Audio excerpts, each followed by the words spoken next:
Bonjour tout le monde. Alors, on va faire les premiers petits tests. Pour ceux qui sont déjà en train d'arriver, est-ce que vous m'entendez bien? Est-ce que vous pouvez me dire dans le petit onglet converser dans le chat si vous m'entendez bien, si tout va bien, si vous me voyez? Super! Génial, parfait, bah, ça me va bien ça. Coucou Nadège, je vois qu'il y a des gens que je connais. Bienvenue à toutes et à tous. Alors non, moi je ne vous vois pas.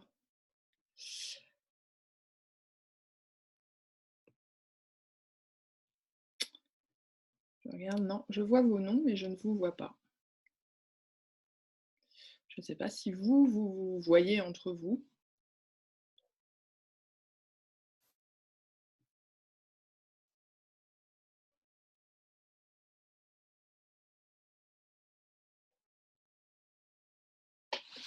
Bon, alors je vous avoue que pour la partie,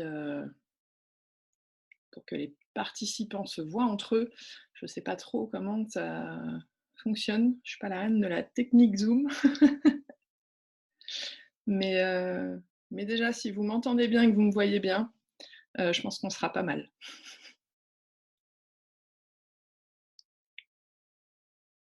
Ouais, c'est un peu le principal. Bon, je dis pas que enfin moi ça m'aurait fait plaisir de vous voir, mais coucou Nathalie. Bon, son OK, vidéo OK, c'est parfait. C'est toujours finalement le plus grand stress, hein, quand on organise un webinaire, c'est, est-ce que la technique va bien se passer? On a beau, faire un petit test avant, on peut toujours avoir des surprises, mais bon, il y a pas de raison, tout va bien. Coucou Aude, je vois plein de noms que je connais, c'est chouette. Merci de vous être inscrits et d'avoir, porté, autant d'attention à mon invitation. Je suis vraiment ravie, que vous soyez tous là. J'attends encore un petit peu parce j'avais plus de 100 inscrits. Alors normalement, il y a une capacité maximale de 100, mais j'ai vu que Zoom avait, apparemment laissé un petit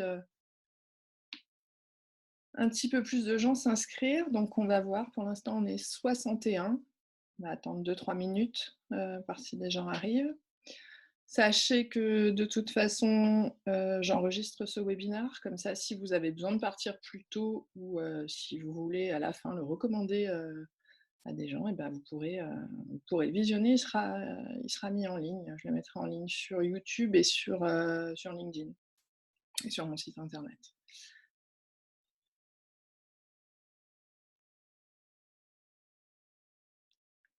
Bon alors dites-moi comment allez-vous?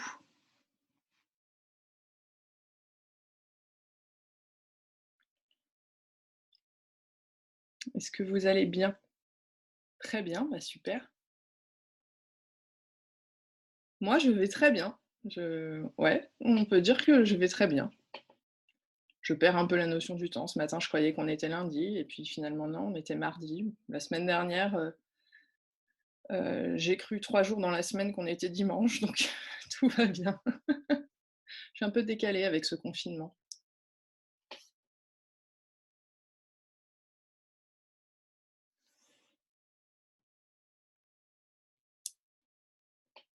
67 participants, allez, j'attends encore une petite minute et puis, ouais, on perd complètement ses repères. Ça, je suis d'accord, c'est compliqué, hein. On perd ses repères, pendant ce confinement. Les jours de la semaine, on a même du mal à se dire à quel mois on est. On sait qu'on est en revanche dans une année bien particulière, hein, parce qu'alors, je sais pas vous, hein, mais moi, on m'aurait dit au 1er janvier, au moment de souhaiter la bonne année, on va se taper une bonne épidémie, tu vas tester le confinement. J'aurais dit, mais bien sûr, et la marmotte, elle met le chocolat dans le papier d'alu.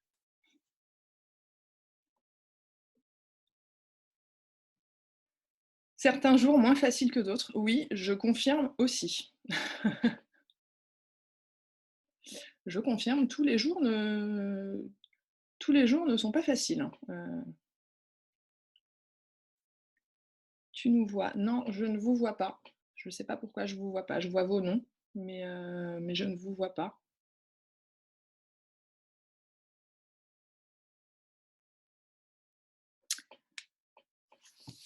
Bon, je vous propose qu'on démarre, 17h05.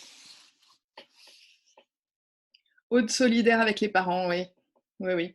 Bah, après, même ceux qui n'ont pas d'enfants, hein, le quotidien n'est pas forcément facile non plus tous les jours.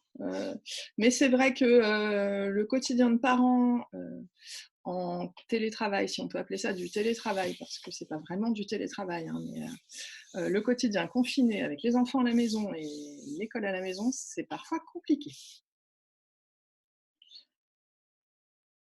Allez, bonjour, bonjour à ceux qui viennent de nous rejoindre.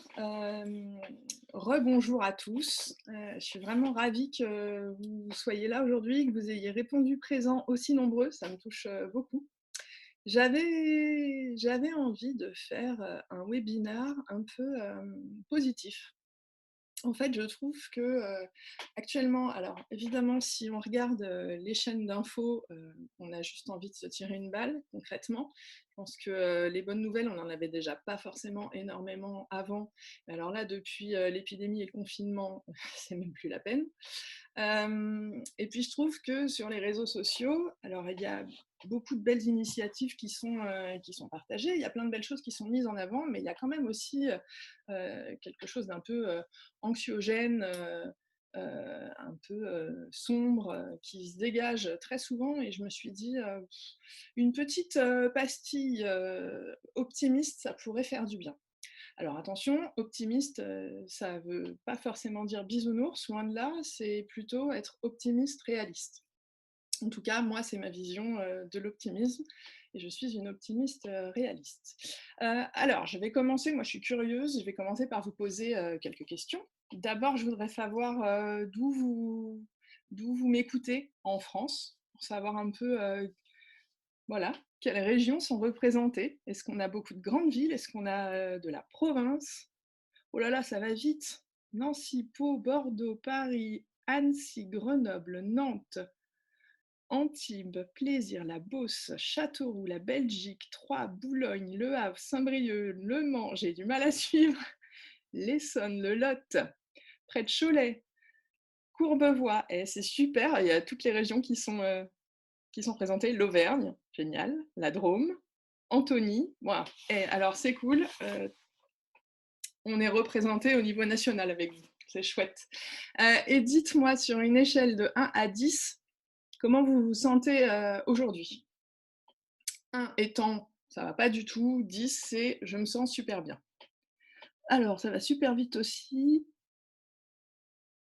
Il y a de tout. 4, 7, 8, 5, j'ai vu un 1 passer, un 10, 6, 8, 9, 7, 7. Il y a un peu de tout. Il y a un peu de tout, c'est plutôt positif dans l'ensemble. Et puis il y a pas mal de entre deux. Ok. Merci d'avoir permis de nourrir ma curiosité. Merci beaucoup. Alors moi, je vais très bien, mais en fait, il y a des jours où c'est pas terrible, on va pas se le cacher, comme je le disais, confinement, école à la maison, les enfants, l'angoisse un peu économique parce qu'évidemment, moi, je suis travailleur indépendant et qu'en étant plus avec une grosse partie de l'activité dans l'événementiel, bah, vous imaginez bien que c'est compliqué. Mais il y a toujours des solutions qui se trouvent. On lâche pas la barre du navire, on essaye de ne pas couler et de voguer, continuer à voguer. En tout cas, c'est mon principe de vie. La situation est très particulière, on ne va pas se le cacher. Et alors, je vais essayer de vous résumer, moi, de manière assez simple, ma vision de la situation. Alors voilà ma vision de la situation. Kiki la cocotte avait pour amant Coco le concasseur de cacao. Kiki la cocotte voulait un caraco-kaki avec un col en caracule, et Coco le concasseur de cacao n'avait que des caraco-kaki sans col en caracule et des cols en caracule sans caraco-kaki. Le marquis caduc et concave, conquis par le caca coquin de Kiki la cocotte, pensa qu'un caraco-kaki sans col en caracule et qu'un col en caracule sans caraco-kaki ferait un caraco-kaki avec un col en caracule. Et c'est depuis ce temps-là que Coco le concasseur de cacao est cocu. Voilà. Je vous l'ai dit, hein, j'allais vous le faire simplement, c'est ma vision de la situation. Oui, ça y est, je recommence. Certains ont déjà entendu dire cette phrase.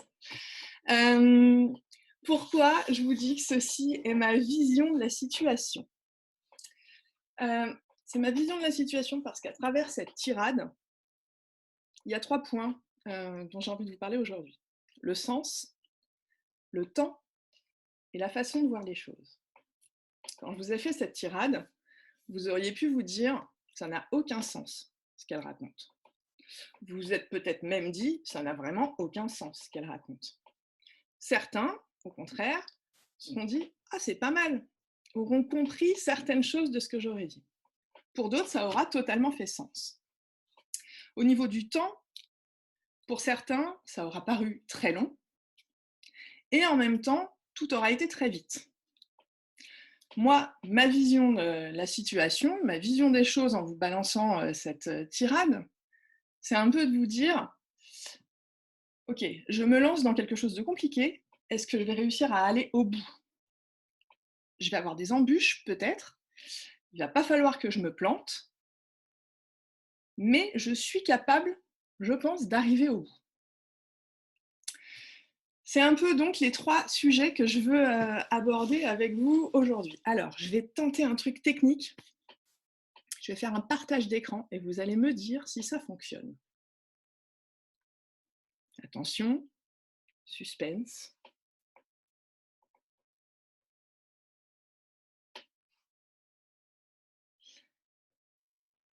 Est-ce que vous voyez bien mon écran?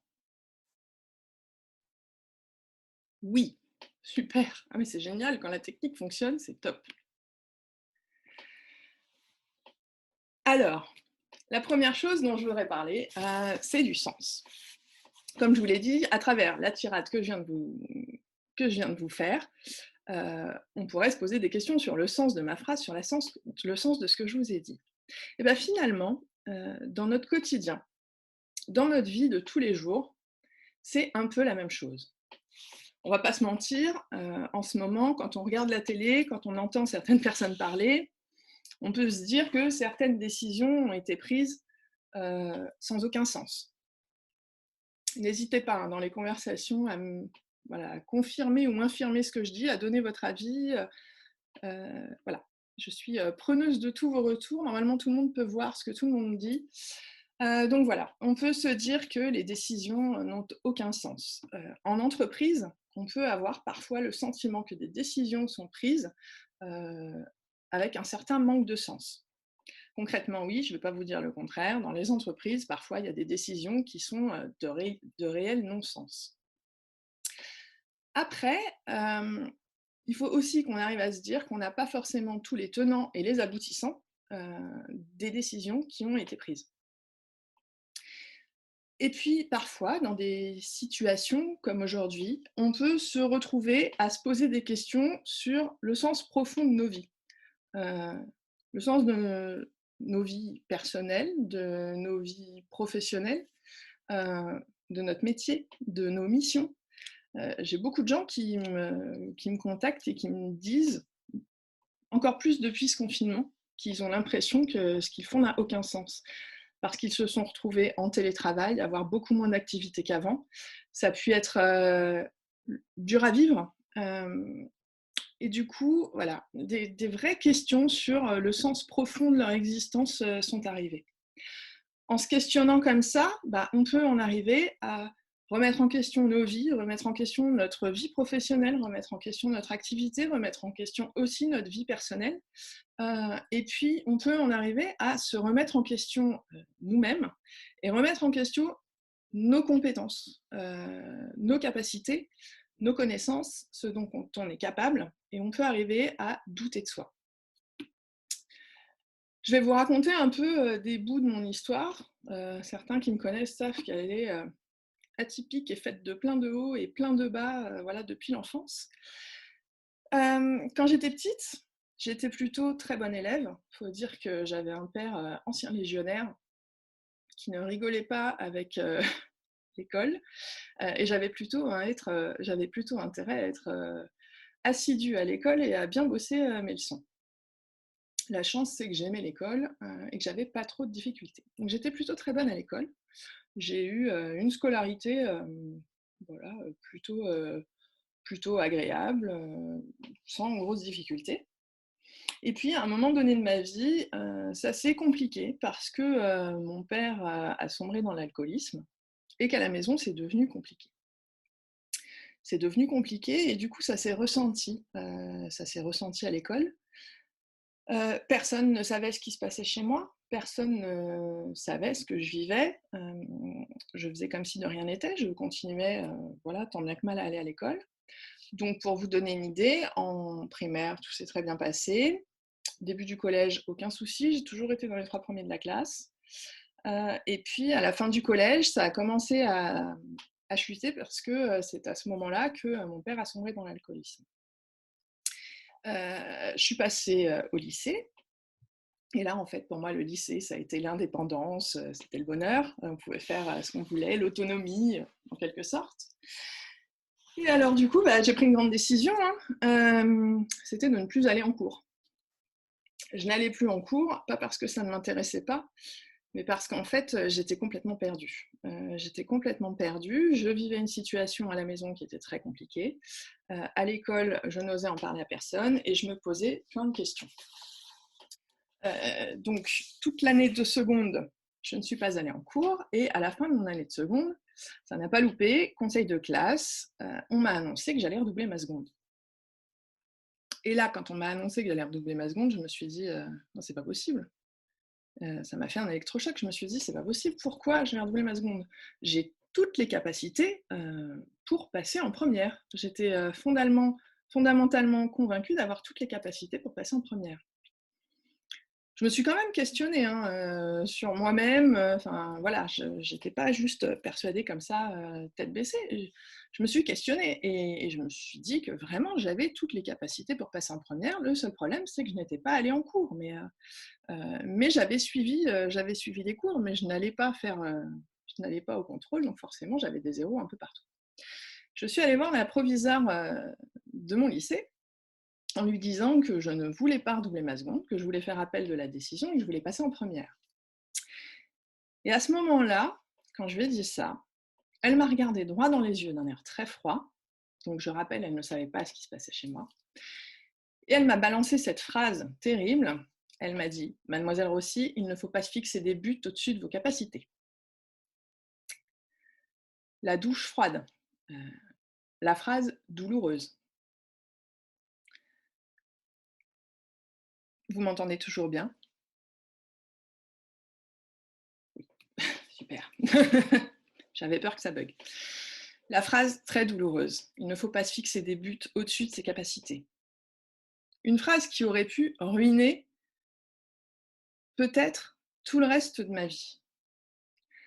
Elle m'a balancé ça et ça m'a fait mais comme un coup de poignard dans le cœur. Et en fait, à partir de ce moment-là, je me suis dit que c'était moi qui donnais du sens à ma vie et que je ne voulais donner à personne d'autre la possibilité de donner du sens à ma vie. Alors du coup, j'ai redoublé ma seconde. Ouais, elle était bien à sa place, la proviseure. C'est un peu le problème dans certaines entreprises aussi. Hein, les établissements scolaires sont en quelque sorte des entreprises. Tout le monde n'est pas toujours bien à sa place. En tout cas, le fait est que j'ai voulu passer en première et elle m'a confirmé que ça n'allait pas être possible. J'ai redoublé ma seconde. J'ai redoublé ma seconde, j'ai passé un sale quart d'heure à la maison, j'aime autant vous dire, parce que mon père n'avait pas tout suivi, vu qu'il avait ses soucis, mais en revanche, il avait bien compris que j'étais passée des premiers de la classe à un redoublement, et j'ai passé un sale quart d'heure. J'ai redoublé ma seconde, et comme je vous le dis, j'ai pris la décision, moi, que j'allais donner le sens que je voulais à ma vie. Et en fait, je me suis dit que j'allais lui donner une bonne leçon à cette proviseure. J'ai redoublé ma seconde, j'ai eu les félicitations aux 3 trimestres. Je suis passée en première littéraire, j'ai eu les félicitations aux 3 trimestres. Mais à la maison, ça n'allait toujours pas. L'état de santé de mon père était loin de s'arranger, vraiment loin de là. Et c'était toujours très compliqué. Et en fait, à la fin de ma classe de première, je me suis dit, OK, il faut absolument que je parte de chez moi. Je veux prendre mon indépendance. Je ne peux pas continuer comme ça va mal finir. Donc, pour que je puisse partir de chez moi, il faut que je trouve du travail. j'ai décidé de faire ma terminale par correspondance et de chercher un emploi et de pouvoir prendre mon indépendance. Et pour pouvoir m'inscrire en terminale par correspondance, il fallait que je fournisse un papier qui était un certificat de fin de scolarité. Donc je me rends dans le bureau de ma proviseure et je lui explique que je souhaite faire ma terminale par correspondance, que je décide de quitter le lycée et que j'ai besoin qu'elle me donne ce papier. Et là, elle me regarde et elle me dit « Mais mademoiselle Rossi, vous n'y pensez pas, vous êtes une excellente élève, vous avez de splendides résultats, vous aurez votre bac avec mention, et votre mention, je veux que vous l'ayez dans mon établissement. » Et à cela, la seule phrase qui m'est venue à ce moment-là, je l'ai regardée droit dans les yeux et je lui ai dit « Madame, il ne faut pas vous fixer des buts au-dessus de vos capacités. » J'allais avoir 18 ans. Je lui ai balancé ça d'un air très froid, très direct, les yeux dans les yeux. Je peux vous dire que j'en menais pas large intérieurement, mais c'est la seule phrase qui m'est venue. Dans ma tête, je me suis dit « Mon Dieu, mais qu'est-ce que tu viens de lui dire ?» Et en fait, elle m'a regardée, elle a pris une feuille sur un coin de son bureau, elle l'a glissée dans son imprimante, elle a tapoté sur son ordinateur, elle m'a fait mon certificat de fin de scolarité et j'ai quitté son bureau. J'ai quitté son bureau, je suis partie, je me suis inscrite, j'ai fait ma terminale par correspondance et ensuite j'ai eu un parcours assez incroyable. Je pense que j'ai aussi une bonne étoile. J'ai pas passé mon bac, j'ai arrêté 3 mois avant. En revanche, j'ai trouvé du travail au premier coup de fil que j'ai passé. Alors c'était il y a 20 ans et le marché du travail n'était pas le même. Mais en tout cas, voilà, j'ai eu ensuite une expérience de vie professionnelle assez dingue avec de très belles rencontres qui m'ont permis d'apprendre plein de choses. Mais voilà, tout ça pour vous dire à travers cette petite histoire qu'à partir du moment où on décide du sens qu'on veut donner à sa vie, de ce qui compte vraiment pour nous, on peut y arriver. Peu importe son âge, peu importe la situation, peu importe le contexte, on peut y arriver. Et je pense que ça, on a vraiment besoin de se le rappeler en ce moment, parce que notre quotidien a l'air de ne plus avoir de sens avec cette épidémie, et que pourtant, il peut en être rempli si on vit notre quotidien avec le sens que nous, on veut donner à notre vie. Une autre petite histoire que je voudrais vous raconter, en tout cas, je voudrais vous mettre en situation. Alors, ce serait intéressant d'expliquer ce que veut dire mettre du sens. J'ai quelqu'un qui me dit ça. Ce serait intéressant d'expliquer ce que veut dire mettre du sens.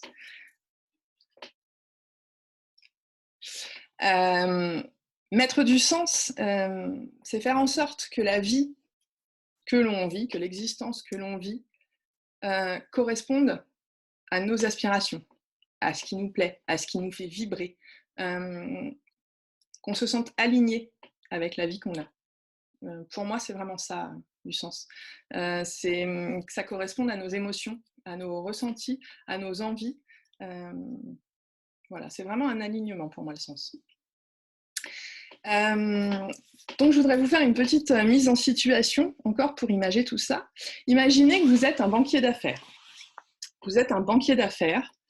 Le contexte économique n'a jamais été aussi tendu.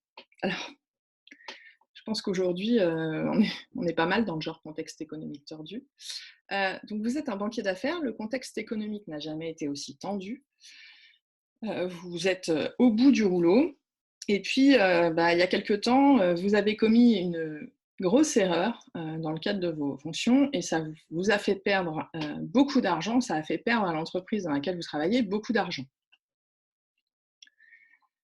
Vous rentrez chez vous, vous êtes au bout du rouleau, vous n'en pouvez plus, vous rentrez chez vous et là, vous retrouvez votre conjoint, votre conjointe, qui a aussi passé une journée assez catastrophique, avec plein de problèmes, c'était compliqué, les enfants à gérer qui lui en ont fait voir de toutes les couleurs.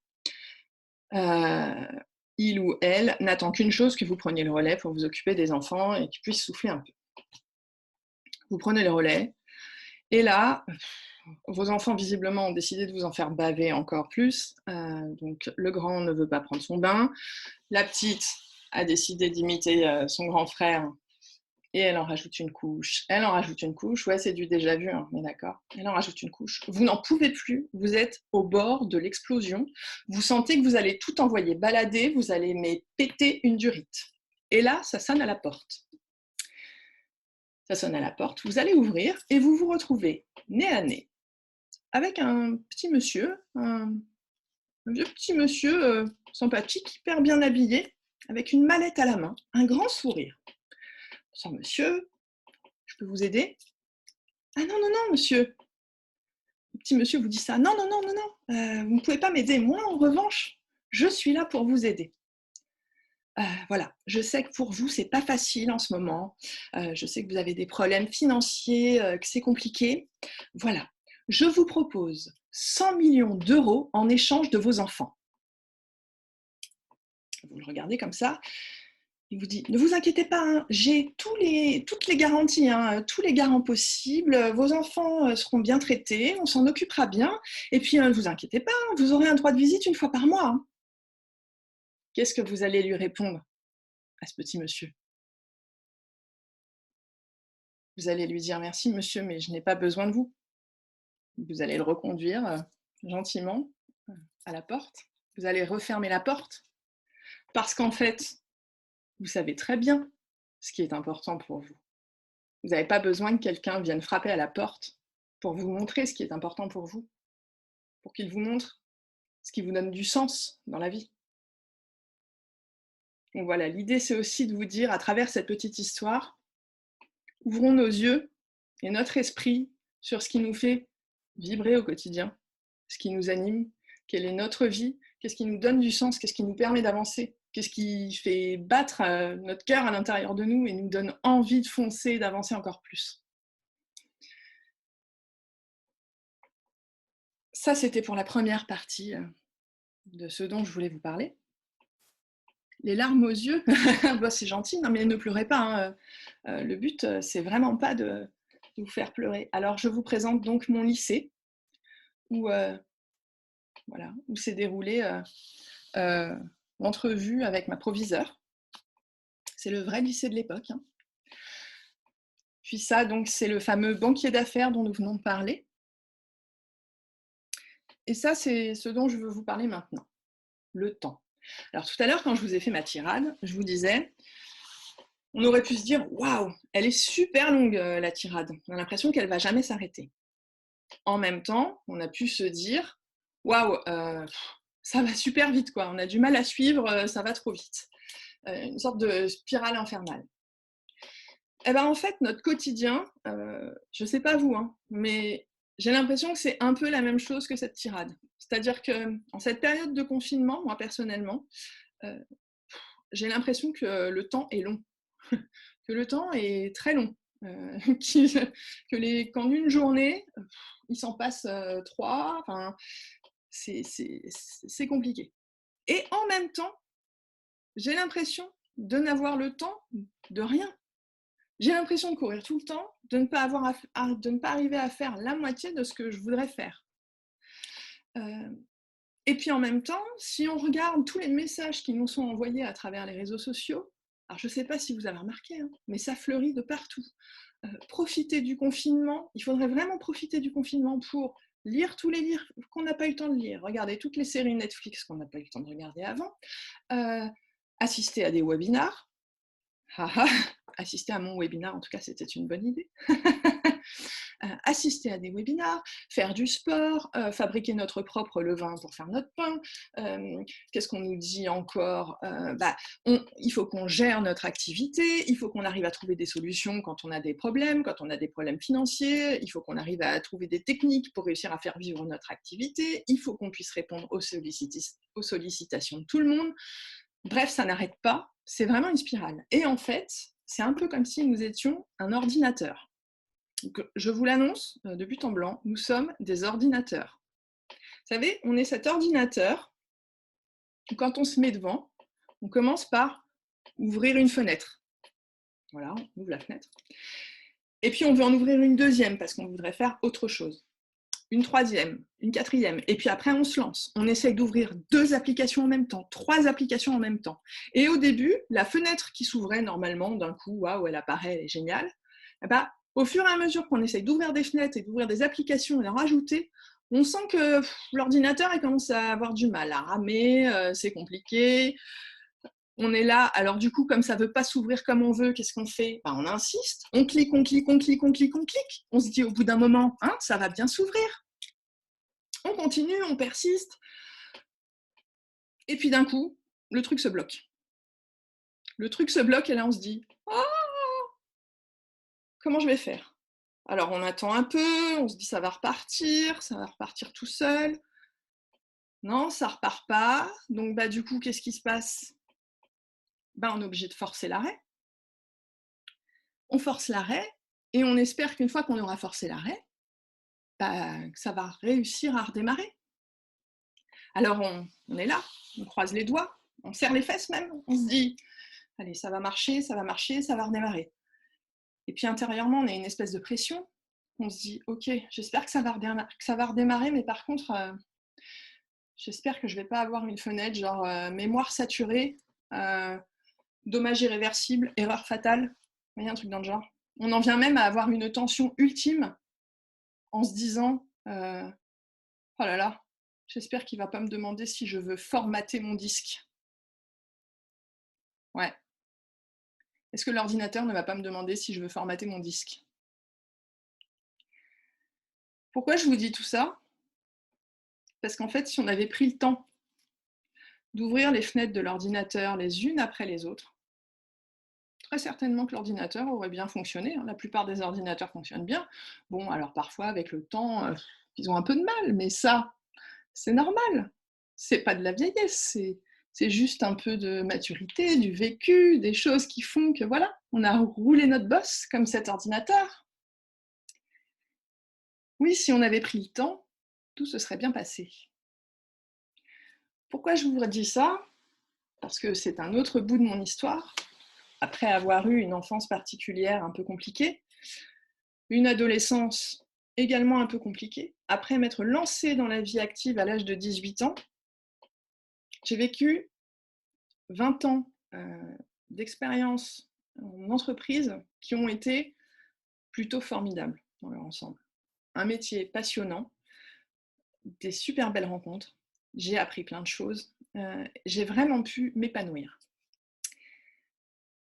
Et puis en fait, fin 2016, bah, j'ai pas compris ce qui se passait. Un matin, je me suis réveillée et je ne pouvais plus bouger. Je ne pouvais plus bouger ni mes bras, ni mes jambes. J'étais comme emmurée dans mon corps. Tout ce que j'arrivais à faire, c'était pleurer. J'étais allongée dans mon lit et je pleurais, je pleurais, je pleurais, je pleurais sans pouvoir bouger. Là, je peux vous dire que ça fait un effet assez particulier. J'étais assistante, alors je vois quelqu'un qui me dit quel métier faisais-tu. Pardon, hein, parfois j'arrête un peu parce que j'essaye de suivre et de répondre à vos questions en même temps. J'ai été assistante de direction, office manager et attachée de direction, essentiellement dans des grands groupes du CAC 40. Donc je me suis réveillée ce matin-là, impossible de bouger ni les bras ni les jambes, comme la sensation d'être emmurée dans mon corps, je ne faisais que pleurer. La cata, enfin l'angoisse ultime. J'avais mes filles qui à l'époque étaient toutes petites puisque fin 2016 ma grande avait 4 ans et la petite avait 2 ans et demi. Donc voilà, les enfants étaient petits. Ouais, le crash de l'ordinateur. Au bout d'un certain temps, j'ai réussi à tendre le bras pour prendre mon téléphone qui était posé sur ma table de chevet. Parce qu'évidemment, mon téléphone était toujours posé juste à côté de moi sur ma table de chevet. C'est-à-dire que j'avais des dizaines de messages de mes proches et de mes amis auxquels je n'avais pas répondu. En revanche, j'avais tous mes mails du boulot qui étaient traités rubis sur l'onglet. Moi, toutes les applications sur mon téléphone étaient ouvertes pour que je puisse traiter mes mails, répondre, chatter avec les collègues. Enfin, voilà, j'étais au taquet. J'ai pris mon téléphone et du bout des doigts, j'ai envoyé un texto à mon mari qui était super loin puisqu'il se trouvait dans la salle de bain. J'ai donc envoyé un texto à mon mari qui était dans la salle de bain en lui disant « Je ne sais pas ce que j'ai, ça ne va pas du tout. J'arrive plus à bouger, j'arrête pas de pleurer. Je l'ai entendu sortir de la salle de bain après sa douche, prendre son téléphone, monter 4 à 4 les escaliers, arriver dans la chambre, me regarder et me dire: «Mais qu'est-ce qui t'arrive?» Et moi en train de pleurer: «Je sais pas ce que j'ai, ça va pas du tout, j'arrête pas de pleurer, j'arrive pas à bouger». Il m'a regardé, il m'a dit: «Mais qu'est-ce qui t'arrive?» «Bah, je viens de te le dire, je sais pas ce que j'ai». En fait, je pense que je savais ce que j'avais, mais que je ne voulais pas me faire à l'idée que ça m'était arrivé à moi. Le burn-out. C'était typiquement ce qui était en train de m'arriver. Alors, ça a été long, ce moment que je vous raconte. Pendant 1 heure ou 2, j'ai pas réussi à bouger mon corps. Avec mon mari, on a beaucoup parlé, pendant ce temps-là. Il était assis sur le bord du lit, il essayait de me calmer. J'essayais, voilà, de pleurer un peu moins. J'arrivais à me calmer un peu, à gérer mes angoisses. Et puis il me disait: «Écoute, ça peut pas continuer comme ça peut pas continuer comme ça. Tu bosses comme une dingue, tu dors pas la nuit, tu penses tout le temps au boulot, tu pas vraiment là avec nous, heu, tu pars tôt le matin, tu rentres tard le soir, tu qu'un mot à la bouche, c'est le boulot. Ça peut pas continuer comme ça». Et je savais que ce qu'il me disait, il avait raison. Je savais aussi que pendant longtemps, des gens avaient essayé voilà, de me faire voir cette situation-là, sauf que je ne voulais pas la voir. J'avais eu, dans mon enfance, des parents qui avaient un métier très particulier. Ils étaient gardiens d'une banque privée et on habitait dans la banque. Et donc mes parents étaient d'astreinte 7 jours sur 7 et 24 heures sur 24. Et en fait, je ne voyais jamais mes parents étaient tout le temps au travail. J'étais tout le temps toute seule. Heu, c'est peut-être aussi ce qui a fait que mon père, à un moment donné, est parti en cacahuète avec l'alcool. Hem, En tout cas, j'avais ce schéma-là. J'avais ce schéma familial de beaucoup travailler. Oui, fille unique. Enfin, un demi-frère en Italie, mais alors là, ça serait vraiment très, très long à vous raconter. Disons fille unique. Hem, donc voilà, j'avais ce schéma familial-là et en fait, je ne me suis pas rendu compte que moi aussi, j'ai reproduit ça. J'ai reproduit ça, j'ai tout donné pour mon travail. Mais en même temps, mon travail m'avait tellement donné à moi aussi. Il m'avait tellement apporté. J'avais fait des rencontres tellement merveilleuses, j'avais appris tellement de choses. J'avais aussi pris confiance en moi à plein de moments que du coup, je voulais pas écouter les gens qui me disaient que j'étais sur une pente un peu difficile. Du coup, au bout de 2 heures à discuter avec mon mari, j'ai commencé à sentir mon corps commencer à rebouger, voilà, mes bras, mes jambes. J'ai réussi à me redresser dans le lit, à m'asseoir. Et puis, au bout d'un moment, bah, j'ai réussi à me lever. Et je me suis levée, mon mari m'a regardée et m'a dit «Bah, qu'est-ce que tu fais?» Je lui ai répondu «Bah, je vais bosser». Je suis partie prendre ma douche, partie prendre les transports en commun. J'ai appelé l'une de mes chefs à l'époque, qui est une très bonne amie à moi. 1 heure et quart de transport, j'ai passé 1 heure et quart à pleurer au téléphone. Elle, désemparée, qui ne savait pas quel mot utiliser pour m'aider. Voilà, elle était attristée pour moi, elle voulait m'aider et en même temps, elle se sentait complètement perdue. Je suis arrivée au travail, au 15e étage de mon grand bâtiment. J'ai ouvert la porte de mon bureau, j'ai allumé mon ordinateur et la seule chose que j'ai réussi à faire ce jour-là, c'est d'envoyer un mail à mon président et à mon chef pour leur dire que je souhaitais quitter l'entreprise. J'avais 17 ans d'ancienneté et je prenais la décision de quitter l'entreprise. Alors il faut dire que j'avais eu beau avoir voilà, une vie professionnelle qui m'avait beaucoup épanouie. Ça faisait 2 ans et demi que je vivais un enfer parce que j'étais confrontée à un manager toxique qui était arrivé donc depuis 2 ans et demi et qui me faisait vraiment vivre un enfer. Et que du coup, ça a aussi énormément joué sur la dégradation de mon état de santé, la dégradation de ma vision des choses, de ma vision de la vie. Euh, voilà, ça a été compliqué. En tout cas, j'ai pris la décision de partir. Alors, j'ai pas démissionné, hein. Si j'ai un conseil évidemment à donner, ne démissionnez pas quand vous vous retrouvez dans ce genre de situation, surtout pas, vous vous donneriez encore plus de difficultés qu'autre chose. Voilà, j'ai négocié et je suis partie. Et en fait, à partir du moment où je suis partie, j'ai décidé que j'allais faire de ma vie, ce qui me ressemblait et que j'allais prendre le temps. J'allais prendre le temps de faire les choses comme elles me plaisaient. Ce rapport au temps, il est essentiel. Il faut vraiment qu'on arrive à prendre le temps de vivre notre vie comme on l'entend. D'arrêter de courir tout le temps, d'arrêter de vouloir être un ordinateur, d'être trop multitâche. Parce que du coup, ça a un impact sur nous et c'est vraiment dommage.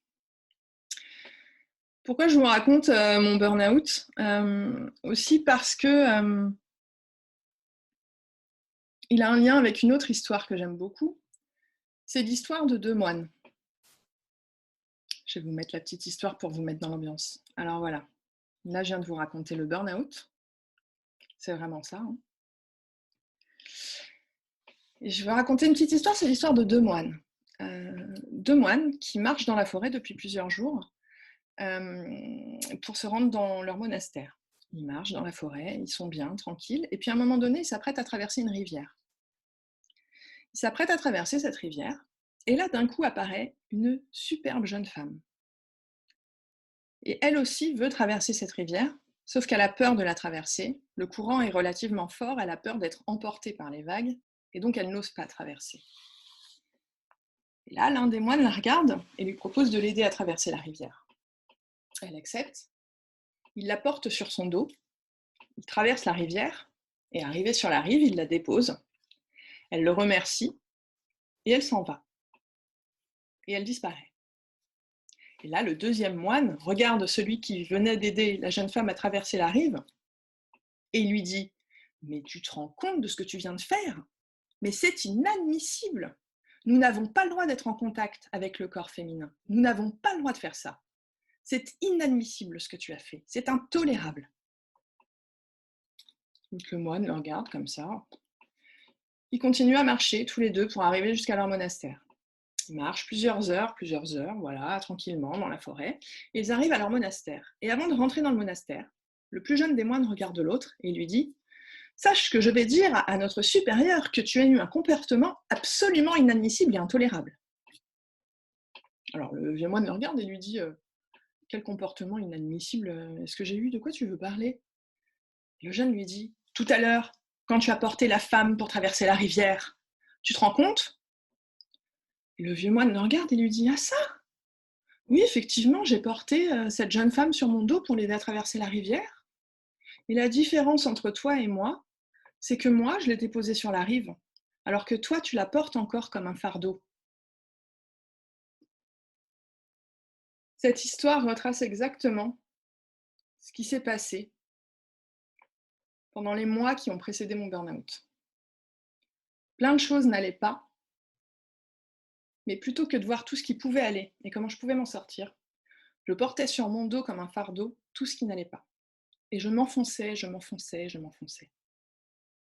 Il est important de prendre le temps, de prendre du temps pour soi, pour pouvoir réfléchir à ce qui nous rend heureux, à ce qui nous épanouit, et qu'on puisse arrêter de porter comme un fardeau tout ce qui peut être noir dans notre quotidien. Et franchement, qui parfois n'a pas vraiment d'intérêt. Combien de choses peuvent nous arriver au quotidien qui vont continuer à nous pourrir la vie dans 2 ans? Très peu. Très souvent, on reste focalisé sur des problèmes qui vont ne durer que quelques heures ou quelques jours, mais qui vont vite disparaître. Focalisons-nous plutôt sur tout le positif qu'il peut y avoir. Et puis, oula, qu'est-ce que j'ai fait? Attendez, j'ai perdu mon écran? Alors, c'est pas grave. J'arrête de partager. Oh, pardon. J'arrête de partager et je repartage. Voilà.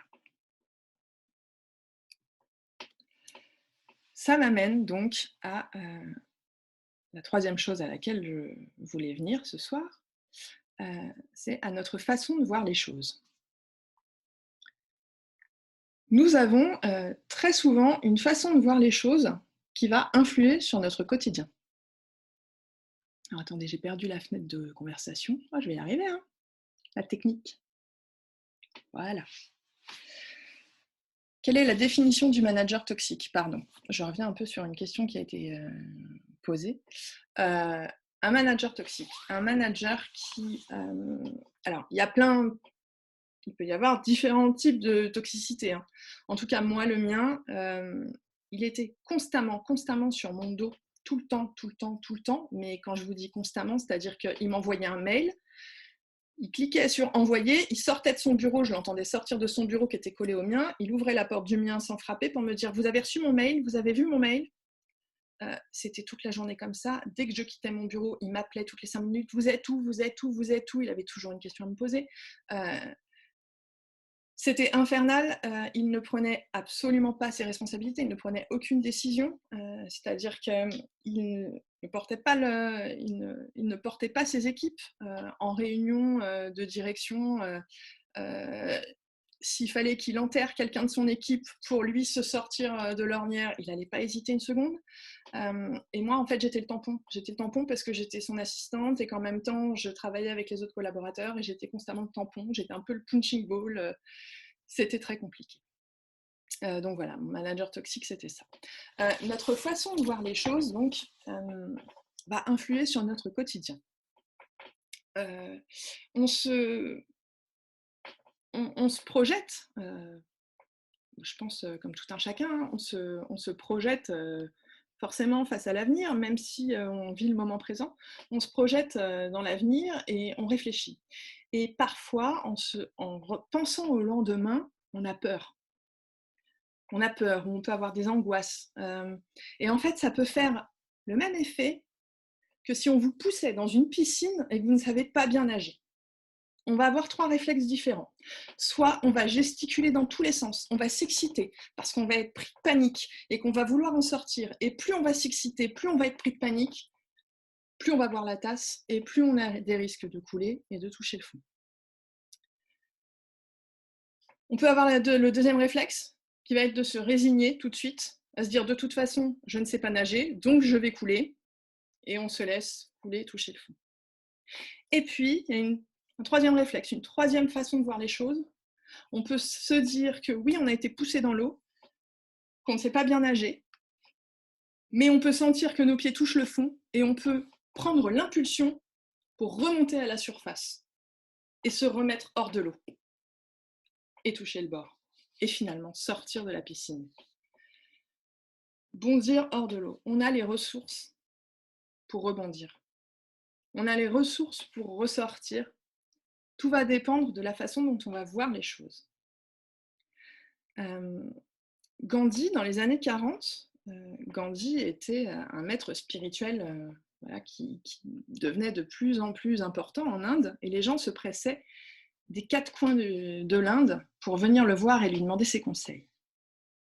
Il y a une légende, alors on ne sait pas si c'est une légende ou si c'est la réalité, mais en tout cas, il y a une histoire qui raconte qu'un jour, une femme avait traversé toute l'Inde avec son enfant pour venir auprès de Gandhi. Elle traverse toute l'Inde, elle arrive, elle se retrouve face à Gandhi et elle lui dit: mon cher Gandhi, voilà, j'ai un problème. Mon fils n'arrête pas de manger des sucreries. Gandhi la regarde d'un air compatissant et lui demande de revenir 1 mois plus tard. 1 mois plus tard, jour pour jour, cette femme revient avec son fils. Elle retraverse toute l'Inde pour aller voir Gandhi. Elle se retrouve face à Gandhi et elle lui dit: Gandhi, j'ai un problème. Mon fils mange toujours trop de sucreries. La Gandhi regarde son fils et lui dit: tu vas cesser de manger toutes ces sucreries? Alors la femme le regarde un peu interloquée, elle lui dit: mais excusez-moi Gandhi, mais pourquoi vous ne lui avez pas dit ça la dernière fois qu'on s'est vu plutôt que de me demander de revenir? Et Gandhi lui dit: mais c'est qu'il y a 1 mois, moi aussi je mangeais trop de sucreries.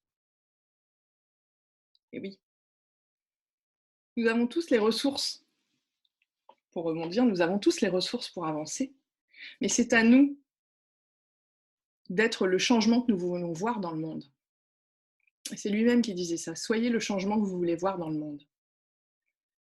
Moi, je rêve d'un monde plus positif, d'un monde sans épidémie, d'un monde sans confinement, avec la liberté de se voir les uns les autres, de profiter les uns des autres. Un monde où on peut tous s'épanouir, chacun avec notre vision, de la vie. On y trouve tous notre compte.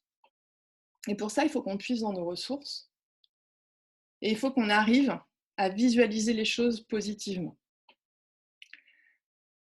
Alors, c'est un peu la dernière partie de ce webinaire. Voilà pour le cher Gandhi. La dernière partie de ce webinaire, pour ceux qui me suivent sur les réseaux sociaux, vous l'avez peut-être vu, je suis depuis peu certifiée praticien sophrologue en plus de mes autres activités. Et en fait, la sophrologie, donc c'est une technique thérapeutique qui permet à travers différents exercices, donc des relaxations dynamiques et des sophronisations, de retrouver une harmonie entre son corps et son esprit. Et je pense qu'on a besoin de ça. On a besoin de retrouver une harmonie chacun entre notre corps et notre esprit. Et pour ça, la sophrologie s'appuie sur le positif. C'est vraiment le propre de la sophrologie. Ce soir, je vais vous proposer de vous offrir une sophronisation, donc une méditation dirigée, où je vais vous faire une visualisation positive. L'idée, à travers ça, c'est de vous permettre voilà, de trouver la sérénité, favoriser un sommeil réparateur aussi, libérer vos tensions, voilà, et puis vous sentir bien, retrouver une sensation de mieux-être. Est-ce que ça vous dit que je vous fasse une petite méditation dirigée d'un petit quart d'heure où je vous emmène sur une jolie plage de Thaïlande? Oui, go. Oh oui, ok. Alors, je l'ai écrite il y a quelques temps. Elle est sur cette méditation. Vous pourrez la retrouver si vous voulez l'écouter sur mon podcast. J'ai créé un podcast gratuit qui s'appelle Ressourcez-moi, où vous trouvez des exercices de sophrologie. Alors, pas des relaxations dynamiques, parce que les relaxations dynamiques, il faut quand même qu'on puisse vous montrer comment faire les mouvements pour pas que vous fassiez de faux mouvements. Mais en tout cas, les sophronisations, c'est quelque chose qui vous permet de vous détendre. Alors, c'est parti.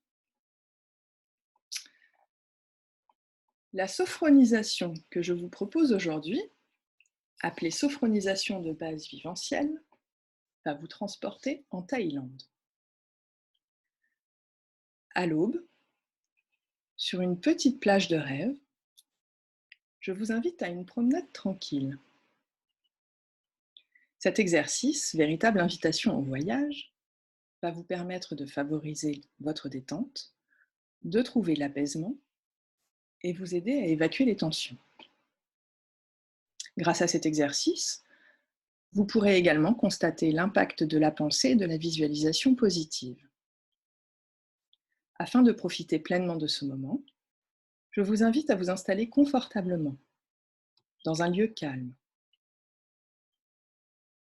Vous focaliserez votre attention sur les parties de votre corps que je vous indiquerai.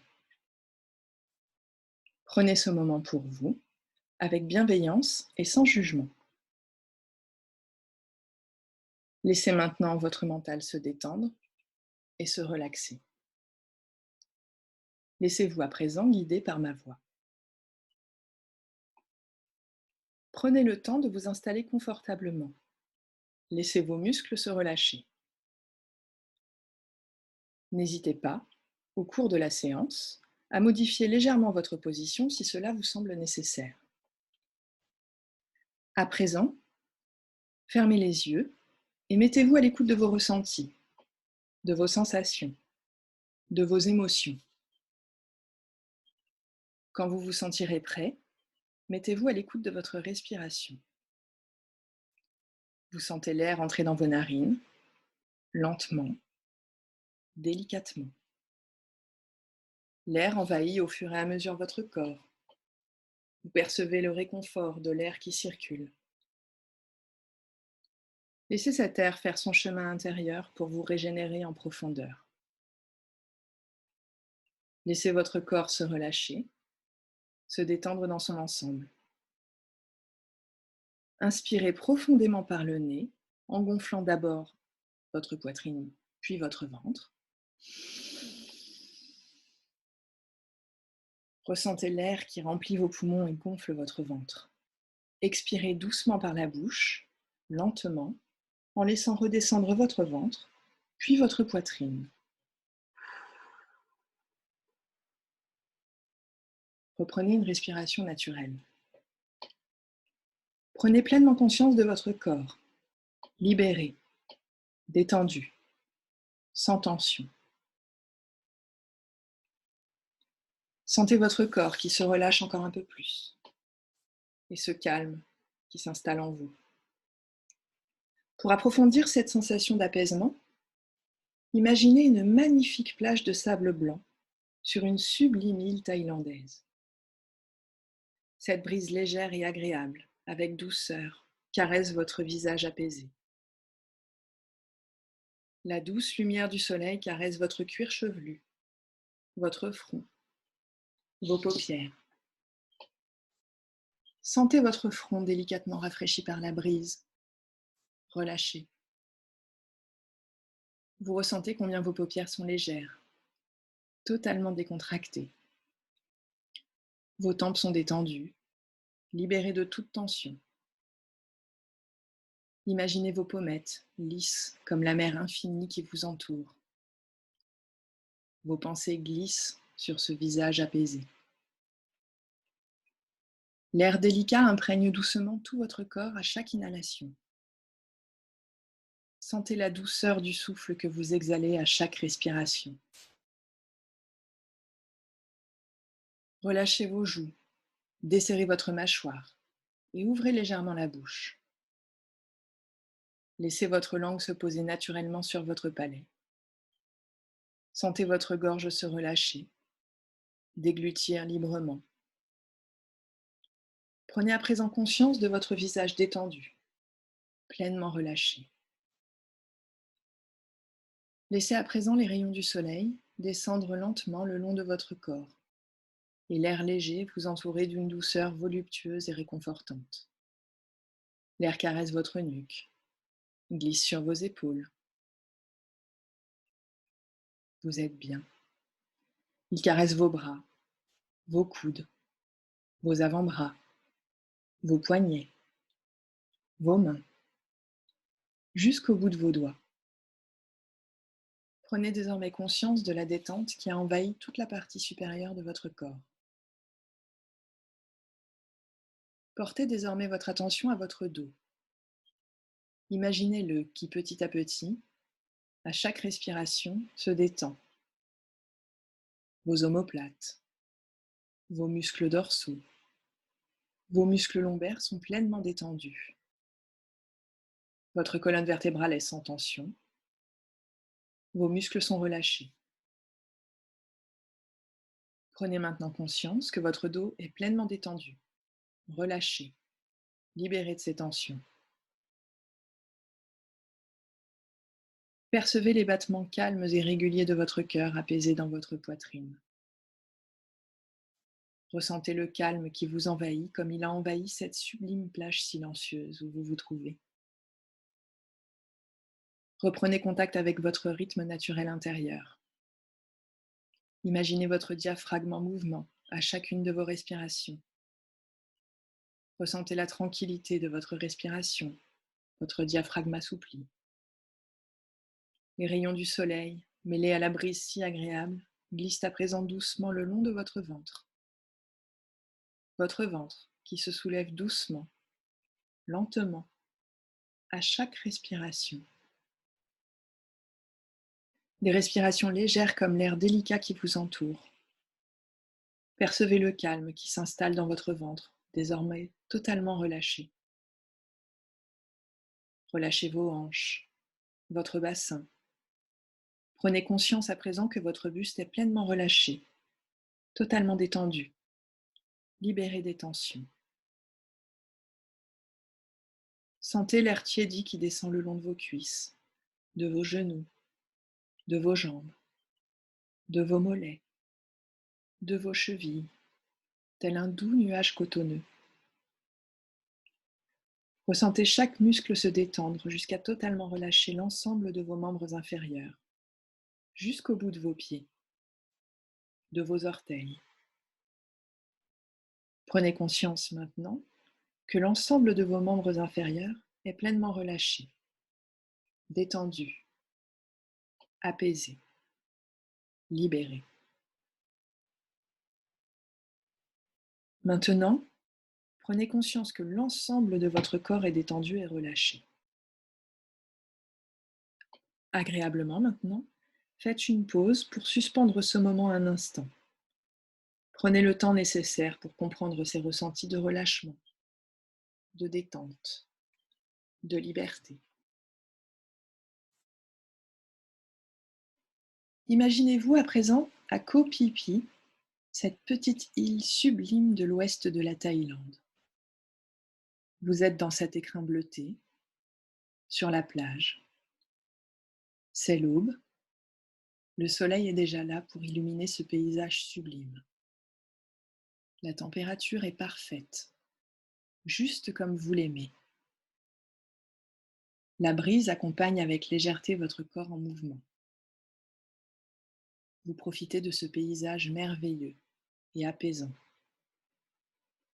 L'eau translucide laisse entrevoir toutes sortes de magnifiques coquillages. La vie sous-marine est visible à travers cette eau limpide et bleutée. Vous marchez sur la plage, bordée de petits cabanons de bois exotiques. Les artisans installent leurs étals tranquillement, le sourire aux lèvres. Des fruits frais débordent de jolis paniers tressés. Des fruits sucrés et juteux, vitaminés, dont la vue vous donne déjà une belle énergie. Des enfants sont assis dans le sable et jouent avec des coquillages. Vous regardez le sable s'écouler lentement entre leurs mains. Vous entendez avec plaisir les rires des enfants qui s'amusent. Des tissus colorés sont suspendus le long des cabanons de bois. Des motifs fleuris, du rose, du bleu, du jaune lumineux colorent ces petites baraques charmantes. Vous marchez tranquillement, d'un pas assuré et stable, le long de cette plage, au milieu de ce paysage idyllique. Vous vous fondez parfaitement dans ce décor exotique du bout du monde. Vous avancez doucement vers l'eau translucide qui s'étend près de vous. Au loin, vous apercevez quelques barques de pêcheurs thaïs. Vous les observez, leur calme, leur sérénité, canne à pêche à la main. L'eau est calme, huileuse, tiède. Les poissons semblent danser dans ce monde sous-marin qui est le leur. Vous entendez le bruit délicat de l'eau qui ondule et vient se poser sur le sable, tout près de vos pieds. Vous percevez également avec bonheur le doux chant des oiseaux tropicaux. Ce chant mélodieux et régulier est tellement agréable à vos oreilles. Le chant des ménates, des fauvettes, des colombines zébrées accompagne avec volupté votre corps en mouvement. Vous avancez sur le sable tiède et ressentez sa douceur sous vos pieds. Ressentez comme cela est agréable et apaisant. Vous faites encore quelques pas et vous apercevez quelque chose qui brille dans le sable. C'est une petite statuette dorée, une petite statuette de Bouddha. Elle brille, lui, au milieu de ce sable blanc et tiède. Vous vous baissez pour la ramasser délicatement. Vous la manipulez doucement dans vos mains. Vous observez les détails de cette petite représentation de Siddhartha Gautama, vénérable Bouddha. Ses yeux clos, son visage détendu, ses jambes parfaitement croisées, ses mains posées délicatement sur ses genoux. La confiance qui se dégage de ce visage lisse et apaisé. Le drapé du tissu gravé qui l'enveloppe légèrement. Vous tenez précieusement cette statuette entre vos doigts. Tel un trésor, Bouddha semble vous avoir confié sa sérénité à travers cette petite statuette. Vous souriez face à ce cadeau de l'existence dont vous allez prendre grand soin. Vous vous sentez pleinement être, une émotion positive et douce. Portez maintenant attention au battement calme de votre cœur, à votre respiration douce et régulière. Accueillez toutes les sensations positives et agréables que vous procure cette promenade au bord de l'eau. Ressentez le bien-être et le calme que vous éprouvez au milieu des gens qui vous entourent, vous sourient et vous accueillent avec joie. Maintenant, le calme, la confiance et la sérénité sont en vous. Souvenez-vous, dès que vous en ressentirez le besoin, que ces émotions restent présentes en vous. Vous garderez, au-delà de cette séance que vous avez vécue et ce que vous avez ressenti durant ce moment, l'exploration de votre corps par sa détente et ses sensations, la douceur de ce lieu ressourçant, la légèreté de cet environnement accueillant. Pensez à les mettre en action systématiquement, chaque jour. Dès que vous en ressentirez le besoin, faites appel aux émotions et ressentis que vous avez expérimentés aujourd'hui.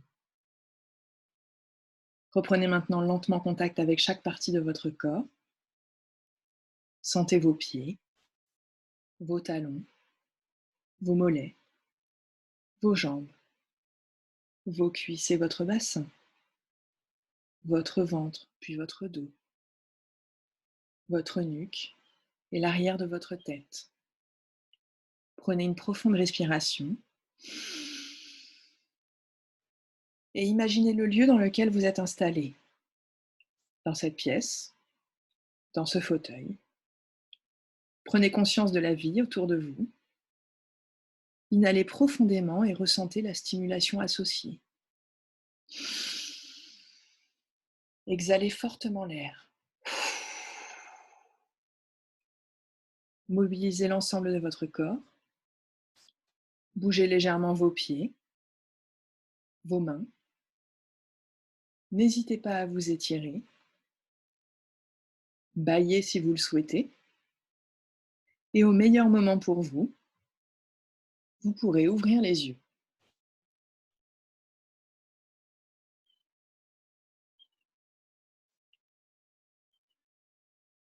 J'espère que cette sophronisation vous a fait du bien. Je vous laisse ouvrir les yeux tranquillement, prendre conscience de tout ça.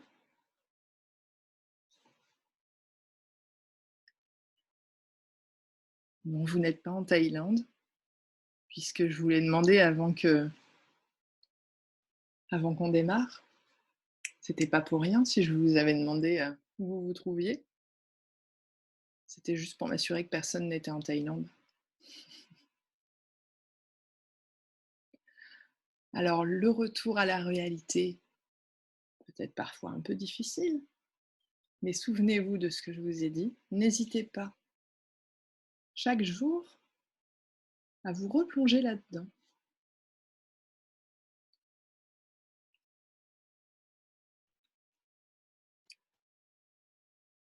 Voilà, j'avais envie de terminer ce webinaire par cette petite note de douceur. Je voulais aussi vous montrer que on pouvait prendre du temps pour soi. On vient de passer un peu plus d'1 heure ensemble. On a discuté de sens, du temps qui passe, du temps qu'on s'offre, du temps qu'on perd parfois, et de notre façon de voir les choses. Et là, on vient de voir qu'on pouvait visualiser positivement plein de choses. C'est un peu le message que je voulais vous passer à travers ce webinaire. Si tu vois tout en gris, déplace l'éléphant. Vous avez toutes les ressources en vous pour déplacer l'éléphant, même le plus gros qui soit, et virer tout le gris qu'il peut y avoir dans ces vies pour ne laisser que de la lumière. Alors, j'espère que vous aurez passé un bon moment, que ça vous aura apporté des réflexions. Et puis, si ça vous a plu, n'hésitez pas à en parler autour de vous. Le bonheur est la seule chose qui se double quand on le partage.